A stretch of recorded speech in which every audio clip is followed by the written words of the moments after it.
Assalamualaikum warahmatullahi wabarakatuh. Di sini saya akan membuat video tentang analisis film Tare Zamenhof. Yang pertama ada dilihat dari sudut pandang perkembangan kognitif dan bahasa.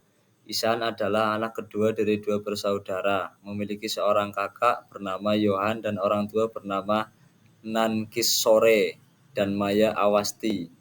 Ihsan sering dianggap bodoh dan nakal karena tidak pernah mengerjakan PR dan mendapatkan nilai ujian yang buruk, sehingga sering dimarahi dan dipukuli oleh ayahnya. Ia gemar melukis tapi berhenti karena kurang dukungan dari orang tua.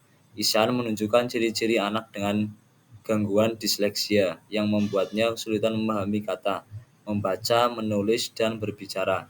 Disleksia menyebabkan Ihsan sulit mengikuti proses pembelajaran dan sering dicap bodoh, yang berdampak pada kepercayaan dirinya. Ayah Ihsan memutuskan memindahkannya ke sekolah asrama yang disiplin. Di sekolah asrama, Ihsan semakin terpuruk hingga kedatangan guru baru yang bernama Ram Shankar Nekumb. Guru Ram menyadari bahwa Ihsan menderita disleksia dan mulai memberikan dukungan khusus. Dengan metode pembelajaran yang menyenangkan dan personal, Guru Ram berhasil membangkitkan kepercayaan diri Ihsan. Ihsan mulai menunjukkan kemajuan signifikan dalam pembelajaran. Guru Ram mengadakan lomba melukis yang dimenangkan oleh Ihsan, membuat orang tuanya bangga.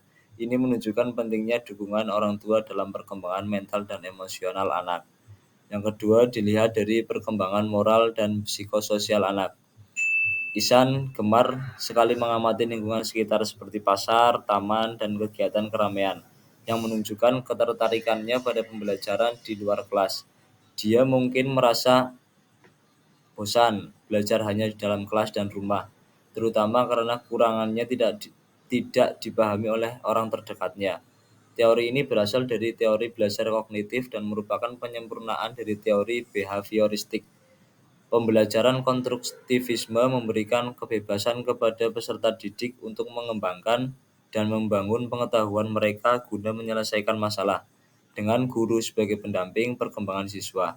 Di sekolah baru Ihsan, Guru Ram menerapkan teori ini dengan mengajak siswa belajar di luar kelas untuk mengasah kreativitas, menggunakan bahan-bahan yang ditemukan di lingkungan sekitar seperti membuat kapal di atas kolam.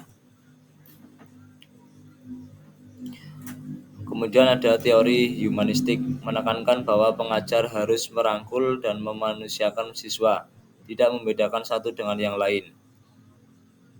Pembelajaran humanistik berfokus pada membangun komunikasi dan hubungan antara individu, guru dan murid, serta antar murid. Guru Ram menerapkan pembelajaran humanistik dengan menunjukkan perhatian pada setiap siswa, termasuk membantu siswa dengan keterbatasan fisik dan memahami masalah yang mengganggu Ihsan.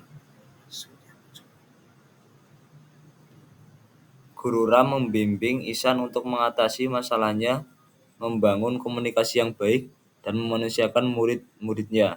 Guru Ram menjadi guru favorit di kalangan siswa karena sikapnya yang menyenangkan dan peduli. Selain mengajar di sekolah Ihsan, Guru Ram juga mengajar di sekolah luar biasa atau SLB. Untuk siswa-siswa istimewa, menunjukkan komitmennya terhadap pendidikan inklusif. Teori belajar konstruktivisme merupakan salah satu aliran yang berasal dari teori belajar kognitif dan penyempurnaan dari teori behavioristik.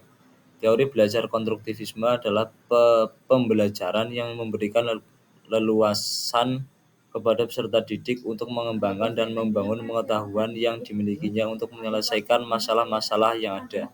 Misal dalam hal tugas pembelajaran dan guru bertugas mendampingi perkembangan dari siswa. Teori belajar humanistik secara singkat dapat diartikan sebagai pengajar harus merangkul dan memanusiakan siswanya, tidak untuk dibeda-bedakan. Guru Ram menerapkan hal itu. Ada siswa yang memiliki keterbatasan dalam hal fisik, dia selalu membantu siswa tersebut. Dan pada Ihsan, dia sangat peduli tentang apa yang mengganggu dirinya sehingga menjadi pribadi yang diam. Dia terus berkomunikasi antara individu dengan Ihsan dan terus membimbing dan membantunya agar Ihsan mampu keluar dari hal yang mengganggu dirinya. Dia sangat memanusiakan muridnya. Selain mengajar di sekolah Ihsan, Guru Ram ternyata juga mengajar di sekolah luar biasa atau SLB yang isinya siswa istimewa.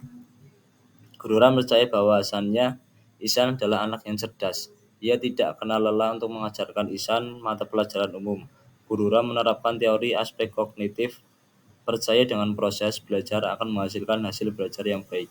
Ia mengadakan pembelajaran yang disukai anak-anak, yaitu dengan memasukkan permainan dalam pembelajaran dan tidak hanya mengajak murid untuk belajar dalam kelas saja, tapi juga mengajak murid belajar di luar kelas.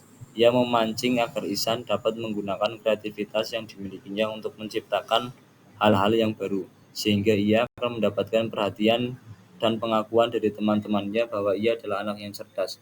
Dan hal tersebut benar, ia dapat membuat perahu yang berjalan di kolam sekolah. Hal tersebut ditunjukkan untuk mengembalikan rasa percaya diri seorang Ihsan. Terima kasih. Enrique.